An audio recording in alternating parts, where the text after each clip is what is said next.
Welcome. I'm Jason Chapin, Director of Workforce Development at the Westchester County Association. We're very glad you've joined us for an important discussion about the child care crisis in Westchester. We have a great panel who will look at the important child care issues from many angles. But before we get started, I want to thank our partner and sponsor, ENT Allergy Associates. I want to point out a few things first. In Westchester, women make up 51% of the workforce and the vast majority of employees in education, healthcare, office, admin, and personal care jobs. Parents with children under 14 make up almost 1/3 of the workforce. 1 in 5 adults and 1 in 3 women are not working due to pandemic-related childcare issues. Families, childcare centers, other employers, and the economy all suffer when childcare issues reach a crisis level. Now it's time to hear from our great speakers and learn what can be done to address the issues. Meg Galistinos is partner and CT office leader at Mercer, the world's leading professional services firm in the areas of risk, strategy, and people. She is also our moderator. Thank you all. Meg will now lead a great discussion. Thank you so much, Jason, for that warm introduction, and welcome everybody and good morning. What we would like to do, and I'm so excited to hear from our panelists today who will really share some innovative ideas with you about how they have addressed the child care issue within their organizations. And I would also like to say that we will be taking questions through the Q&A function at the bottom of your screen. We will save time at the end for that, so please continue to submit your questions throughout the presentation. So first of all, I'd like to reiterate what Jason was saying. We are facing a gender equity crisis, and the numbers are really staggering. We are now at a 33-year low in women participation in the workforce. And on a national level, that means that's almost $65 billion in lost wages and economic activity. And there have been sectors that have been particularly hard hit: retail, health, and education, where women were in front leading jobs, essential workers in these particular industries.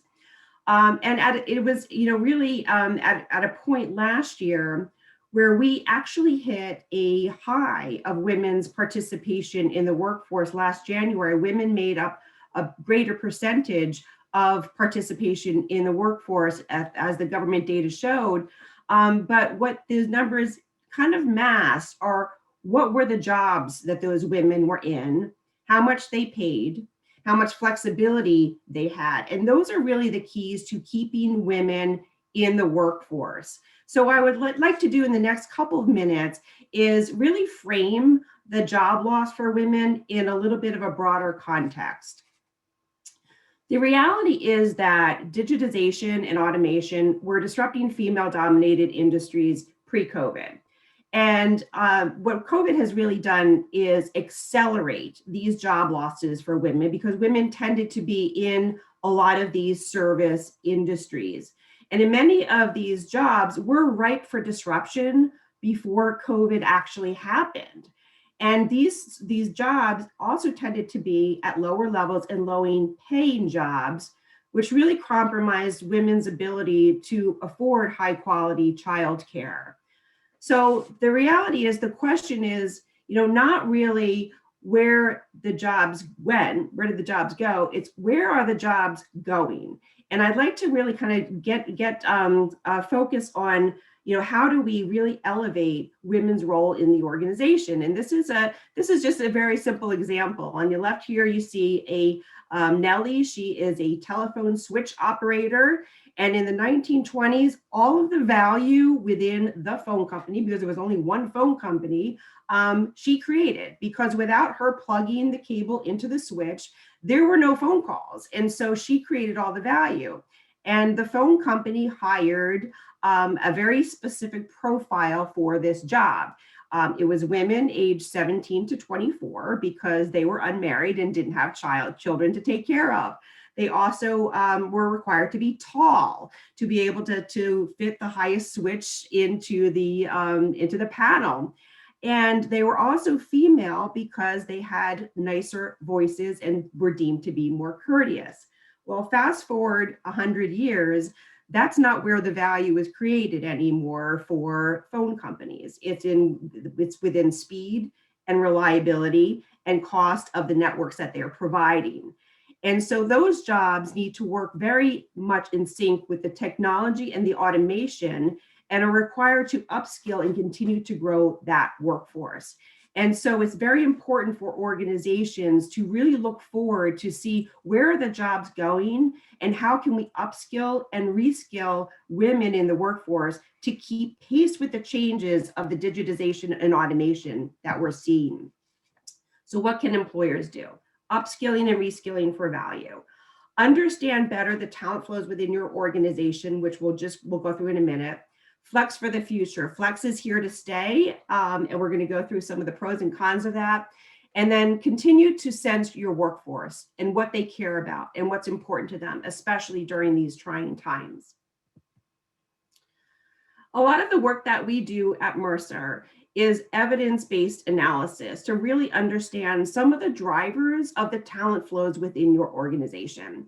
Organizations are static beings. They are dynamic beings. They're not static. And so what you see here in the center is a pyramid that is a client example, but not unlike any client that we work with, where you see a female representation at the workforce at the lower levels, usually quite higher than the male representation. But by the time we hit mid-levels, that shift changes. We also see the talent flows coming into the organization on the left side and the talent exits leaving on the right side. And so by taking this approach, which can easily be done by your human capital management system, but this could look at an organization, it can look at an industry, and it could also be representative of the workforce in Westchester County. What we see in a lot of organizations at certain levels are that there are bottlenecks within the advancement and promotion of women in the workforce at mid-levels. And this is very consistent. So it's important to understand why this is happening. Also, we see a lot of exits at this level. And that's also important to understanding the underlying strategy, because the reality is we can't really fix what we don't understand is happening. A couple of things that we've learned in our years of doing this type of work is the type of roles that lead to advancement of women in the workplace are very important. We see people manager and supervisor roles as key roles that are promoted more quickly, that receive higher pay, and receive higher performance ratings. So in general, those roles are important to, we call them accelerator roles, to be able to enable the advancement of women in the workforce. And by understanding these dynamic flows, it really helps organizations put together a very dynamic and broad diversity, equity, and inclusion strategy that's not just programmatic, because we want to make sure that this strategy has support from leadership, we can measure the results of it, and it's all encompassing. So we'd like to just use this as a framework for helping to think about that.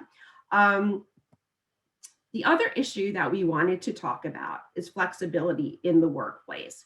And COVID has certainly changed how we view flexibility.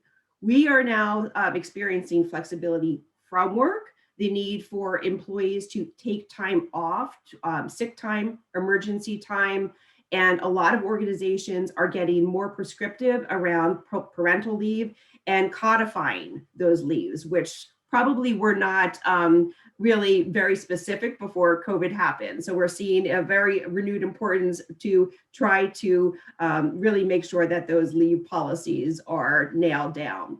But we're also seeing a lot of flexibility at work. So not just from work and working from home, but where, what, how, and who does actually the work. The good news is that we're seeing a lot of employers, this is from our talent trend survey, are really embracing flexible work and work from home. And in the past, we only saw about like 1 in 33 organizations say, yes, flexible work from home is a core part of their strategy. Now we're seeing it more 1 in 3. 75% of companies are evolving their flexible work policies. CFOs have now embraced this and see the shift to work from home as a permanent one. And both employees and employers are saying that they can actually be more productive in a work from home arrangement. So that's been very well accepted also. And the challenge for women is that when COVID hit and work from home became kind of a mandate, a lot of working women, especially white collar women, thought that this was a panacea. Well, this is great. I can work from home every day. I don't have to commute. This is terrific. Well, we certainly saw a level then of Zoom fatigue. We also saw a level of healthcare issues related to working from home because we did not necessarily have the right ergonomic setups as well. People kind of felt more connected to their managers. That was a positive that we saw. But then we also saw the days just getting longer and longer and longer as work from home became living at work for most women.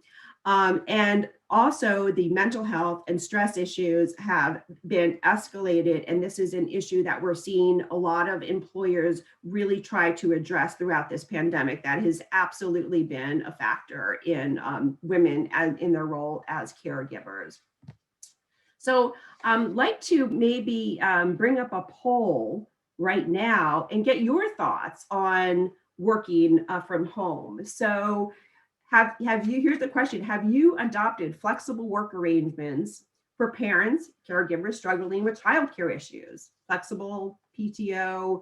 Have you implemented some more flexible working arrangements than you had before? You'll have a minute to just answer the question and we'll take a look at it.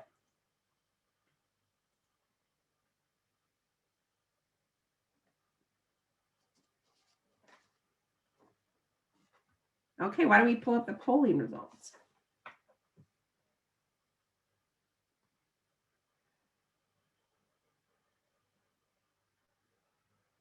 Ah, yes, okay. So not surprisingly, this is great. 86% of you have implemented some type of new policy around flexible hours, additional PTO. There's a lot of levers that can be pulled in this, so that's really great to see, but that also means you've been very, very busy. So that's terrific. Thank you for that.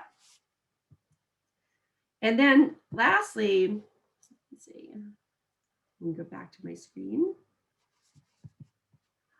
We just wanted to say that, really, we're finding in this pandemic that all jobs can flex. And so it's not just where you work from home, work from the office, but it's what is the job content that can be done, when it can be done. We're seeing, the flexibility in number of hours, how we've seen acceleration of technology, automation helping with that, and then who does these specific roles. So we really encourage organizations to take a broader view of flexibility, because this is an opportunity for a lot of women, because now that so many people are working from home or flexing, it's not necessarily, it was viewed as kind of a negative towards advancement. Now that so many are doing that, they're really embracing it. And so this has really accelerated the ability for women to have more flexibilities in their role.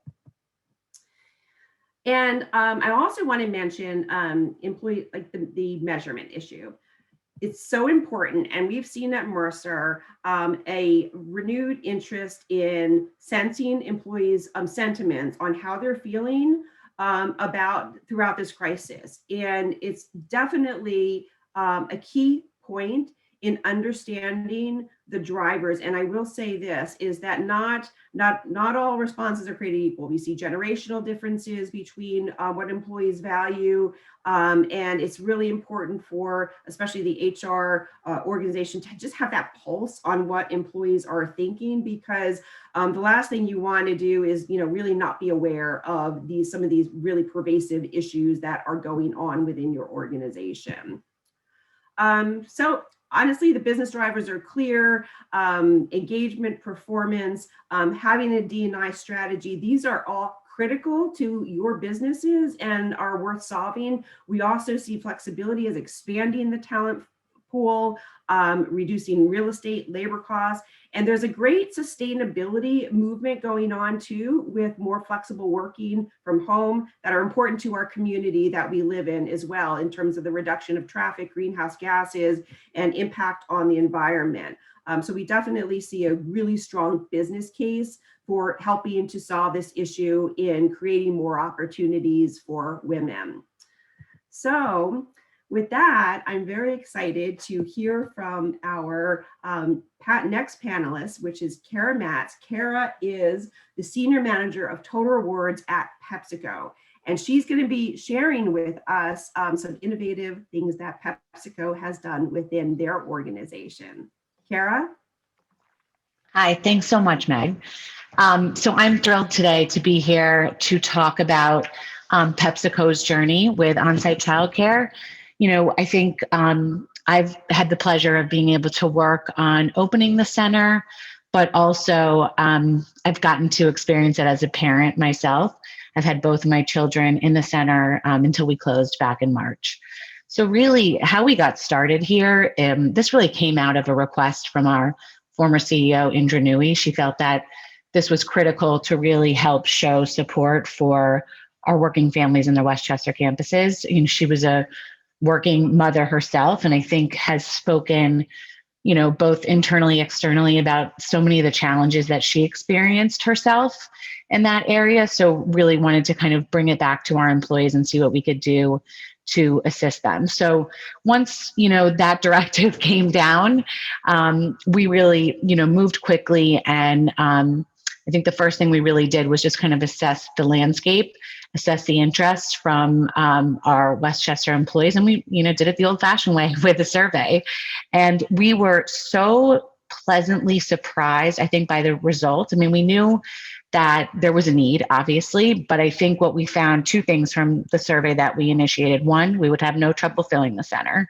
And two, and I think this is really where the surprise came in, is that even those that wouldn't be immediately impacted by the benefit were so overwhelmingly positive in their reaction to the center. I think, we got right in comments like, this is the best thing PepsiCo's done in years. And, people, of course, said, I wish this had been around when my kids were there, but what a great thing to have on campus. I mean, that to me was really telling to see that people were so open to it, even if it had nothing to do, with their families and wasn't going to give them an immediate benefit. So once we, saw those results, as I said, we moved quickly to get started and get this implemented. We did an extensive search of partners, and what was very clear in that initiative was that Bright Horizons was the best partner for us, and they have been a terrific partner from the start.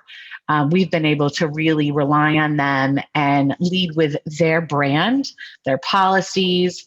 Their staff is really the face for our employees. We really try to remain behind the scenes. So we really market this as a Bright Horizons center within the PepsiCo campus. They really guided us through the entire process of developing and opening this center. So as you'll see on the slide here, this is just a sketch of what the center floor plan is. We have really a state-of-the-art facility. It's got beautiful, beautiful, engaging classrooms. We have 3 playgrounds outside. And if anyone has had the chance to be at the Purchase PepsiCo campus, as you know, there's beautiful gardens, and the children are, right in the midst of that on the playground. We have, programs for infants, toddlers, and preschool. And we really, as I said, lean into that Bright Horizons curriculum and their high quality staff that they bring to us. So since opening in September 2017, we've been operating at a wait list, which I know we talked about metrics and such. This was really, I think it exceeded our expectations. We knew it was going to be a little bit of a slow ramp up, and it was in the older ages. But I think infants, we were operating on a wait list from day one. And so this, again, feel that we're able to meet the demands of the PepsiCo population by having extended hours, 7:30 a.m. to 7 p.m. The center is open as long as PepsiCo is open. So really, we're only closed during our scheduled holidays. I think at the time of closing, actually, the number of full-time staff members might have been a little bit higher, but we follow the state and county guidelines in terms of the ratios for each of the age groups. But as you'll see here, we have capacity for 74 students. And, I think by the time we closed in March, I think it was a wait list across all 4 areas. The great thing with Bright Horizons, we've been able to flex. I think we had a deluge of infants, as I said in the beginning, and that meant, we had to work with them to kind of relicense some of the rooms to make sure that, they could fit, some additional toddlers that we had, but then we're able to, go back to this initial setup that we had. So really, we did, as with all centers, close back in March, and we are still closed. Our campus is still closed. And so we are working very closely with all of the relevant parties, corporate HR, with facilities, security, safety, just so that we're ready when the campus is ready to accept, both our families and our employees. I will tell you, there is such a demand to get the center back open, including for myself. So we're very excited to hopefully in the summertime to have our doors open for families again. So I did want to share a quick video because I thought this is a great way to kind of bring it home. What we did here, this is a part of a benefit series that we share with new hires, really highlighting some of the programs that we have available. And it features 2 testimonials from some of our employees, and it also gives you a picture of some of some shots within the center. So I hope that this works. I'm Radhika Singh, and I work in corporate treasury. I'm a director there. My name is Shannon Rice, and I'm the director for global procurement, maintenance, repair, and operations. I have 2 daughters. One is almost 7, and the younger one is almost 4. I have a daughter who's 15 months old. Her name is Paige. Being a working mother with 2 kids is definitely very challenging. Managing their schedules, what if they're not feeling well, and then trying to take care of stuff at work. Work is never 9 to 5. It's definitely a 3-woman job, being a mother, being a working professional, and being a wife. When the survey came out that whether parents would be interested in having an on-facility daycare, I was jumping up and down for sure. I was definitely excited that I can take advantage of this for my younger one at least. We were so happy that PepsiCo decided to invest in an early childhood development center. I'm able to do my job very well because I have a lever of help here at PepsiCo with Pep Start. At Pep Start, they follow Pepsi's openings and the closings. So the center opens early at 7:30 in the morning. It's open until 7 in the evening. They work with the parents. If you're stuck in a meeting, they will stay back with the child if you need to. It's such a convenient program. My husband and I get up in the morning, we get our daughter dressed, and then I'm able to put her in the car seat, drive to work, drop her off, and then walk over to my desk. It's the easiest thing possible. So she's been going here from day 1 when the center opened. She is very, very happy. Even if she's throwing a tantrum at home or in the car.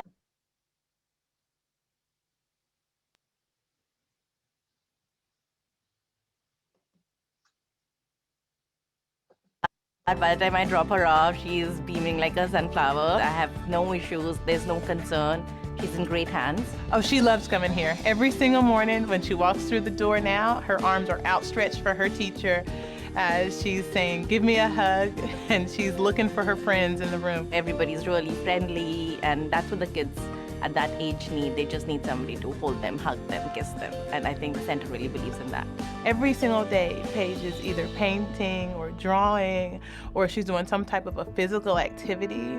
She's learning sign language. Tuition here at Pep Start is definitely discounted versus what I was paying less than 2 miles away. So I love it. I wish I could have used it for my older one as well and saved some money. She's having a great time here and she's happy, and that's what we want for her. We want her to be happy and secure. I work for a company that's so progressive, that really cares about its people and its people's children. It makes me so filled with pride to be a PepsiCo employee. All right. So I hope that worked for everyone. And thank you again. And I think we have time at the end for questions, but I'll turn it back to Meg. Oh, that's great. I mean, what an inspirational video. Thank you so much for sharing that. I'm going to hand it over now to Eric Saidel, who's the Senior Director of Human Resources at ENT and Allergy Associates, who is also our sponsor today. Thank you, Eric.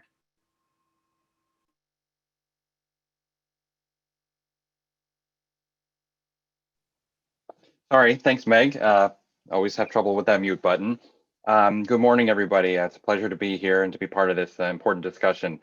ENT Allergy Associates, for those who are not familiar, we are the nation's leading ear, nose, throat, and allergy medical practice with 46 clinical locations, over 200 physicians, and about 1,150 employees total in our organization. We do not have one central campus. We are spread out over a fairly large geographic area in the metro region, and that poses significant challenges for us with regard to many of the benefits programs that we offer. We have clinical employees, administrative employees, and again, people as far south as the Jersey Shore, as far north as Poughkeepsie, all the way out on the end of Long Island. So when we started looking into ways to better support our employees with children, we had to get pretty creative and look at a number of different options. As I share on this slide, over 70% of our population is female. We have literally hundreds of families with young children and a particularly high number of single parent family situations as well. And you know, although we do have over 200 physicians, the majority of our employees are on the lower end of the earnings spectrum, and as such, in some cases, have you know, fewer options available to them with regards to childcare and other supportive services.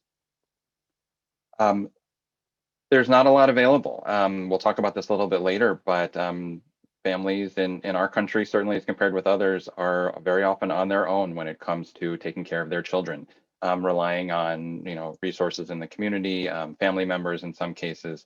And when we deal with something like COVID, which obviously closes schools and childcare centers, it becomes even more difficult. The government, as we all know, did try to help and put some plans and programs forward, both financial and leave related and some other supportive, but they were not available to everybody. We inhabit that space where we are certainly not as large as a Pepsi, but we are large enough that the CARES Act and FFCRA did not apply to our employees.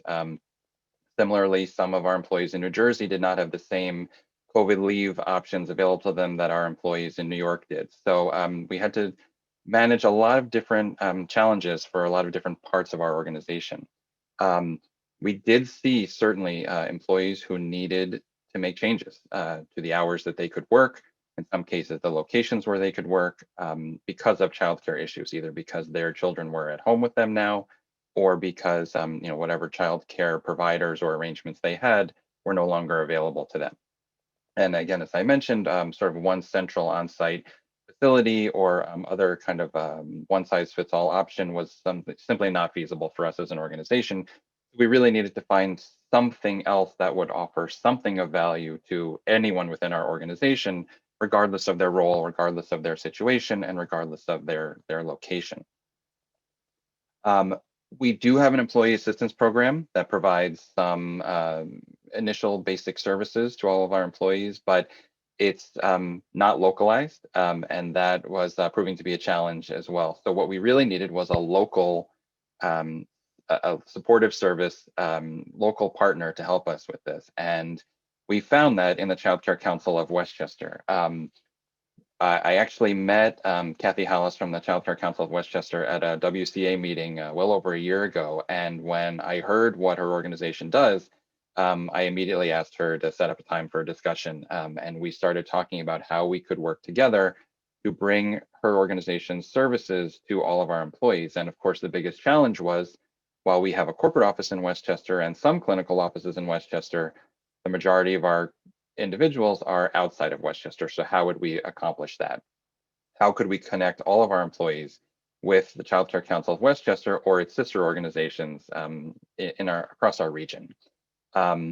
Thankfully, Kathy and her team were able to help us put together a solution that that does just that. we built a list, a resource that we now share with all of our employees that puts them in direct contact with the Child Care Council of Westchester or its equivalent wherever they may live. So that covers Long Island, New Jersey, Hudson Valley, New York City for certain. And we have the added benefit and reassurance of the Child Care Council of Westchester serving as sort of the clearinghouse and main focal point for us throughout. So if someone is having issues finding or connecting with the resource in their local community, Kathy and her team can assist and jump right in. This is something that we actually started working on before COVID, but once COVID hit and the impact on our organization was felt, we accelerated this and made sure that it was out and available to our organization. It's really something that it's a little hard to measure. The metrics on this are not quite as easy because it is outside of our organization. It's not built within anything that we can track, but we are working with Kathy and her team, and we'll be looking at ways to track that a little bit better in the future, and also do so through our own surveying of our staff. It's something that has really been beneficial to a number of people. I've heard some anecdotal evidence from employees that they have taken advantage of these services, and it's really made a difference for them. But I think it's also helped us just frame our focus around this issue, that along with our efforts to be more flexible around scheduling, job sharing, remote working, either part-time or full-time, and our efforts to do as much as we can within the leave framework, this is another piece of the puzzle, I think, that helps show our employees that we do care about them. We're aware of of the challenges that they may be facing, specifically with regard to childcare, and that we're trying to do what we can to help them. So this is just a quick example. It's a screenshot of what we actually offer. It's branded for our organization. This is just the first page, but it shows county by county or location by location, borough by borough, who to call, what the website is, and the name of the agency. So again, it's really right there. This is available on our intranet, and through our website. So employees, in fact, even our employees who were furloughed early on in the COVID days could access this information, even though they were not in the offices. And as I mentioned, it does cover resources for all of our individuals, regardless of where they live and work. I know we can't solve everything for all of our employees, but I'm so glad that we have this partnership now with Kathy and with the Child Care Council, and we are absolutely continuing the conversation to see what more we can offer. And I think now this is a perfect opportunity to bring Kathy into the conversation. For those who don't know, although I can't imagine there's anyone who doesn't know, Kathy Halas is the Executive Director of the Child Care Council of Westchester and my partner in this effort. And it's really been a fantastic experience, but I'm going to let her now speak about a whole range of issues that are relevant to this discussion. Oh, Eric, thank you so much. And I'm so happy to be here today. And hopefully I can get my screen share to work. Okay. All right. Am I good to go? All right. So good morning, everybody. And thank you, Westchester County Association, for organizing this event. The Child Care Council is a nonprofit child care resource and referral agency. We've been around for more than 50 years, connecting parents to child care options. We also support the childcare industry itself with training, technical assistance, and resources. And we do this because we know that the years from birth to 5 are the single most important time in the development of children, and that children who experience high quality early learning are more apt to be ready for school, graduate high school, go to college, earn more money, etc. And we want to make those outcomes available for all children. We also know that access to childcare plays a huge role in the availability and productivity of the workforce, made even more clear, I think, during COVID. And we know that access to high quality childcare serves not only today's workforce, but also tomorrow's. So the state of childcare. Well, childcare is a bigger bill in most households than anything else. The average cost for center-based care for an infant in Westchester is $21,000. We know that affordability is a huge issue for parents at almost every income level. United Way released a report earlier and asserted that a family of 4 with 2 working parents, a baby, and a preschooler would need an income of about $100,000 per year to afford childcare without help. Problem is, the cutoff for the public childcare subsidy for a family of that size is $52,400. So there are thousands of Westchester families for whom there is no significant financial help. And we also know that even for those families that are eligible for the public childcare subsidy, the take-up rate is very low. In Westchester, many childcare programs stayed open throughout the pandemic, but enrollment, as you might imagine, plummeted. Many of them were able to take advantage of the PPP, but particularly the home-based programs have dipped into their personal savings, have taken out personal loans. They're trying to hold on until enrollment increases. The state of childcare is not healthy, frankly. So how did we get here? Well, unlike other industries that were doing very well pre-COVID and then hammered by the pandemic, childcare businesses have always been fragile because in general, they cannot charge what it costs to actually do high quality childcare.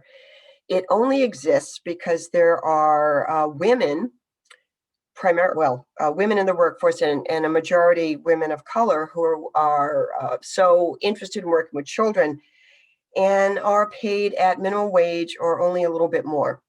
And historically in our country, we have treated childcare as a private family concern. The childcare subsidy program that does exist was created as part of welfare reform so that children could be cared for while their parents transitioned off of welfare. But the world has changed tremendously since then, and most women are working, even women with young children. And what we know about child development has also evolved. We know now that the years, again, from birth to 5, even birth to 3, are the most important for children. And it's not just about keeping children out of harm's way while their parents work. It's making sure that they get stimulation, that they feel safe, that they receive emotional nurturance. And when children actually have those kinds of experiences, their brains develop in a way that they don't if they don't have those kinds of experiences. So childcare isn't babysitting. It's the best and frankly, the least expensive time to set children up for lifelong success. Many other countries with whom the US competes on the global stage take a different view of childcare. They see access to childcare, frankly, as a social good. Good for children, good for parents, good for employers, good for everyone. So just to show you how the US stacks up with other nations on public childcare investment, look at this chart from the Organization for Economic Cooperation and Development. It's an international organization. They gather all kinds of data, and they've been tracking spending on childcare and early childhood education for years. This slide was updated in late 2019, and it shows the United States to be at the bottom when it comes to public dollars invested in childcare and early learning as a percentage of GDP. It's at 0.4%. We are above only Ireland and Turkey, and the average expenditure is almost double at 0.8%. This chart, also from the OECD, shows that the US also lags many countries in the amount of public childcare early education investment per child at about $5,000. So our limited view and limited public investment in childcare has started to change, accelerated certainly by COVID and the loss of women from the workforce, often because of childcare issues. There has been substantial childcare funding in all of the federal stimulus packages, and there are other bills in Congress that we are confident will move the US toward a more equitable access post-COVID. So navigating childcare is not easy. You really have to look under the hood. Westchester has over 700 programs that are regulated by the New York State Office of Children and Family Services at every level of quality. Parents often assume that any childcare program that is open has been inspected and is of high quality. I wish that were true, but that is not the case. And we want to make sure that parents think through what they're looking for, that they check out regulatory histories, that they know what questions to ask and what to look for. We know that parents go online for lists of programs. We know that they ask their friends, and that can be a starting point. But what's good for one child and family may not be best for another. Sometimes a program may change ownership or leadership, and that may also impact the level of quality. So as an employer, there's a lot you can do to help parents, regardless of the size of your company. There are all kinds of options at different price points. You can, as you know, we had the example earlier of what Pepsico did. You can organize, perhaps subsidized childcare either on site or nearby at a daily basis, sometimes just for backup care. You can offer breastfeeding accommodations, offer paid paternity leave, extended paid maternity leave. Flexibility, we know, is very important. Many programs, many employers offer dependent care assistance programs, but we find that sometimes in the open enrollment process, the DCAPs don't get a lot of attention and they are not well utilized. Years ago, Cornell University considered constructing an on-site childcare center, but they knew that there was capacity in existing childcare programs around their campus. So what they did instead was to actually fund the dependent care assistance program, and they saw a great deal of utilization. The existing childcare programs got customers, and it worked out well for everybody. And finally, you can link your employees to our resource and referral services at the council at absolutely no cost. And again, as Eric mentioned, even if you have an EAP, what we do can supplement the EAP. We go through a process with each parent to get at what they're looking for, what's really important to them. And then we generate a customized list of options from our database. Our childcare specialists, who have been with us actually for many years, know the programs really well, and they can help parents figure out what to look for. And we offer our services in English and Spanish. We have all kinds of materials that are available that explain childcare regulations, how to check out the program's regulatory compliance history, sample interview questions, checklists, information on quality indicators. We screen callers for eligibility for the childcare subsidy program, and we have somebody on site who can actually help people apply for the subsidy if it appears appropriate. Last year, we administered several childcare scholarship programs for essential workers. One was funded through New York State and another through the Westchester Community Foundation. So we connect parents to whatever financial resources might be available.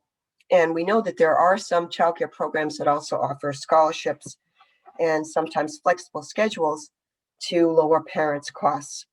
Sometimes parents are looking for care for a child with asthma or allergies and may prefer a program that's been approved to administer medications. We have that list as well. Sometimes parents are looking for evening care, weekend care, overnight care, and we can help with those situations additionally. We have lots of materials to share with you. As Eric mentioned, we could certainly brand them, with your employer. And we would like you to, think about using those materials at different stages, whether you are recruiting employees, onboarding.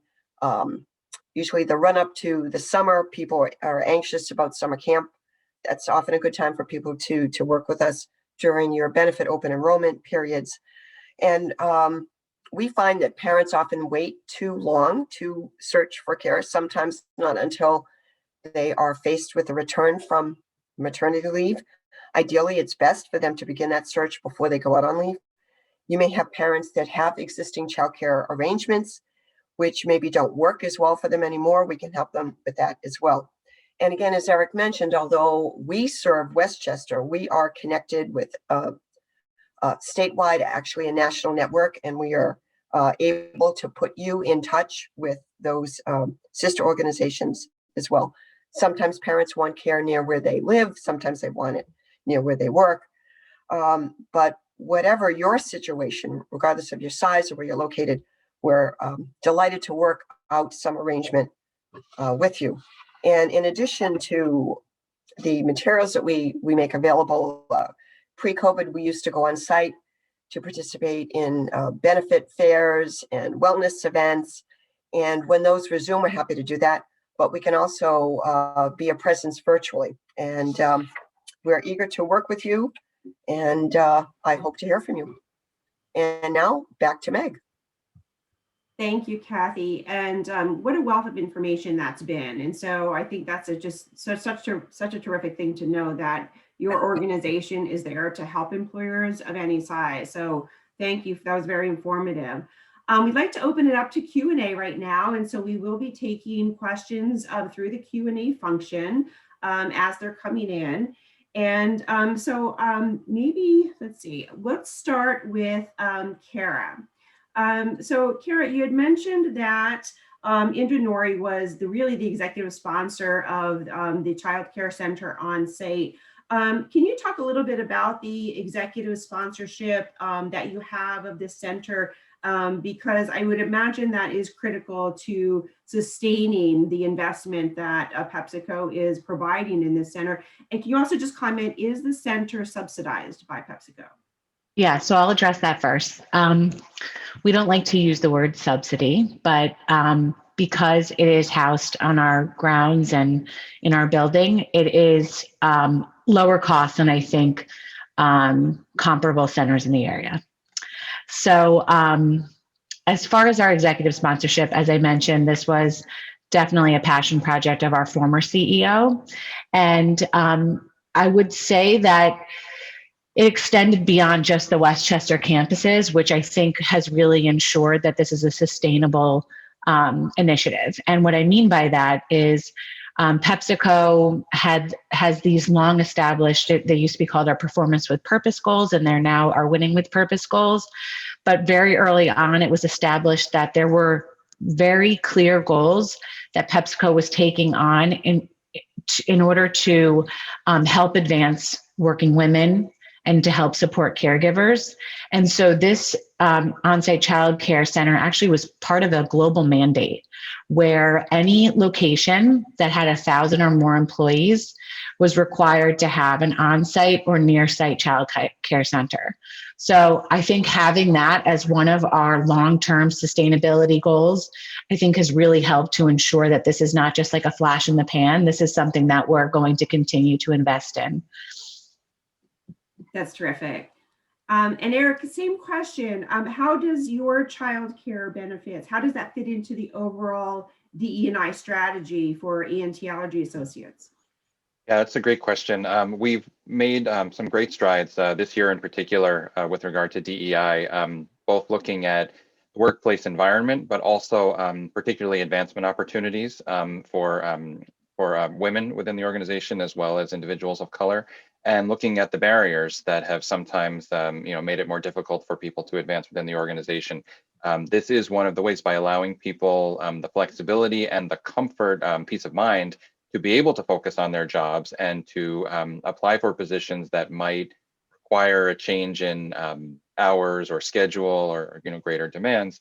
Knowing that they have some additional support from us as an organization does help make some of those opportunities seem more feasible and more attainable for members of our organization. So would you say flexibility is kind of here to stay within your organization? Absolutely. As a somewhat traditional healthcare organization, we always had this mindset that everyone had to be present. Our clinical team has to be present face-to-face with patients, and our sense was that our administrative team does as well.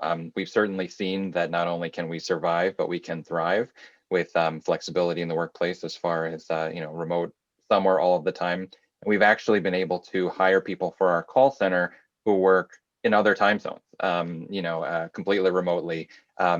Again, finding hours that work for them, that because of the time difference work for us, and provide people again with the opportunity to have that flexibility around whatever their personal scheduling and childcare needs may be. So you've been able to access a whole nother talent pool as a result of that. Absolutely. Terrific. Absolutely. That's great. And, how do you keep on top of, how employees are feeling about, the programs? Do you do regular employee surveys? We did a really big survey at the end of 2020. Got fantastic feedback, and then we're still sifting through some of those some of the results from that.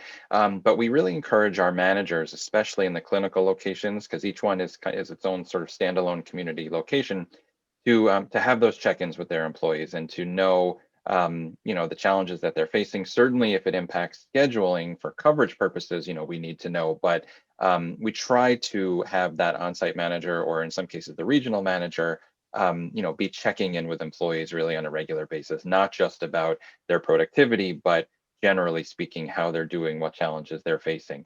There's certainly more we can be doing, but we're trying to make that an important part of their job responsibilities for our leaders.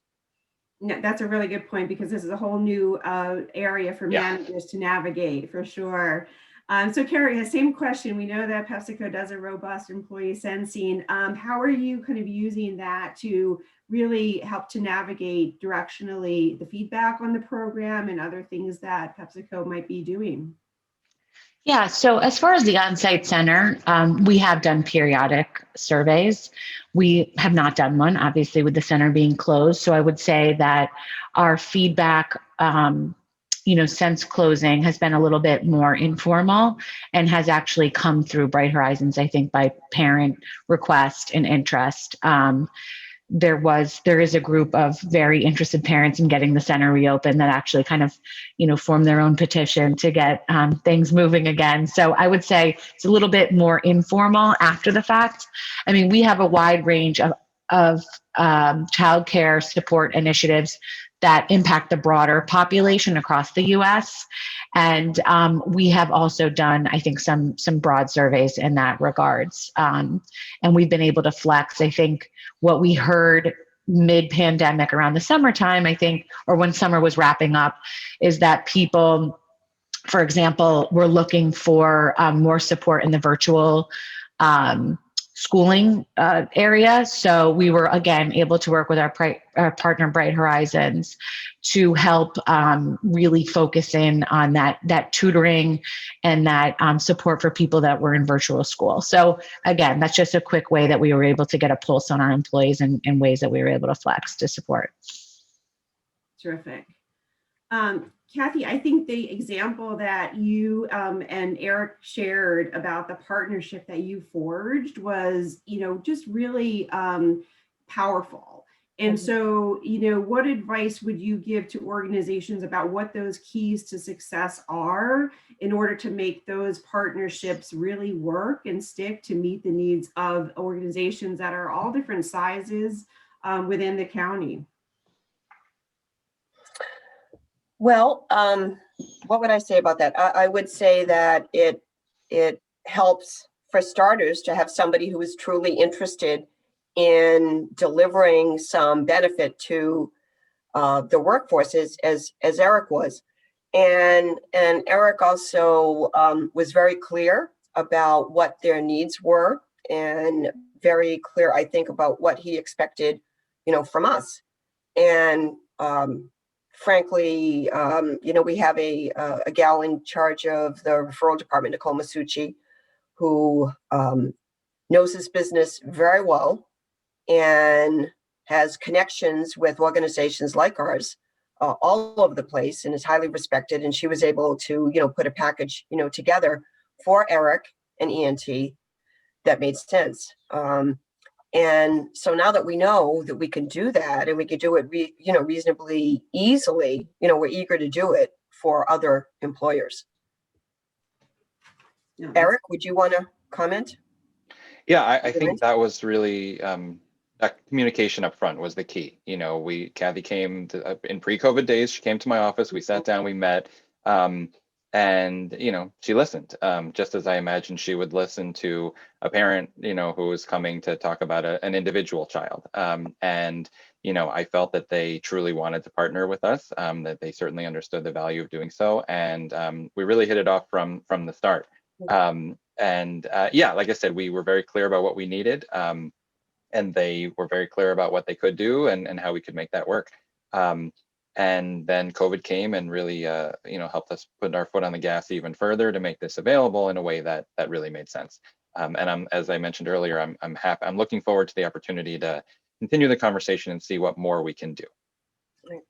And Meg, I may not have mentioned this, but I probably should. The services that we provide are free. We do this on the basis of a government contract that we have.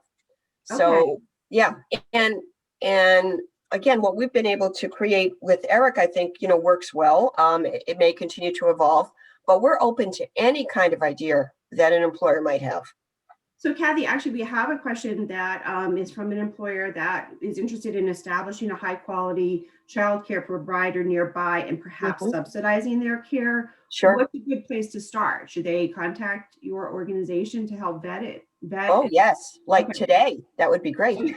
Right, sure. perfect. Yeah, sure. And obviously we would want to find out, what geographic location we're talking about. And we have a database of all the operating programs, and we could vet programs and present them with a list of some possible candidates for further, discussion. Perfect. Well, I have a feeling you're going to get some phone calls after this. So I hope so. And, Meg, quickly, I'd be remiss if I didn't say I was not directly involved in this part of the process, but PepsiCo absolutely worked with Kathy and team, I think, in the beginning stages, just to make sure we were looking at the landscape appropriately. That was definitely a critical point in our process. So, Kathy, I was actually on maternity leave at the time.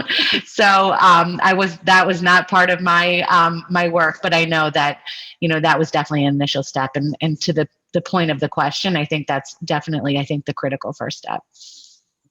That's terrific. Well, this is great. And I just really want to thank our panelists for just such an informative discussion, and really just, to recap, this is an issue that is critical, not just for the country, but our Westchester County especially, and it's one worth solving, and we can't solve it alone. So it does require these partnerships between the corporations, not-for-profits, and local governments to really help address this issue. It's a very complex one that we're facing. Also, just to summarize too, that it's just, it really take a holistic strategy. These programs don't work in isolation. Use it as part of an overall DE&I strategy, and use an evidence-based and metric-based approach. You'll get more support for your programs this way, and they will be more sustainable. So with that, I'm going to hand it over to Jason for some final comments. Thank you, Meg. And that was a fantastic discussion. I want to thank Meg and Eric and Kara and Kathy. And thank you again to our sponsor, ENT Allergy Associates. Today's event was recorded and is available at westchester.org on our past events page, and also on WCA's Facebook and YouTube pages. And we look forward to being with you again. That will happen, hopefully in the next few months, and seeing you at future WCA events. Thanks again, everybody. Take care. Goodbye.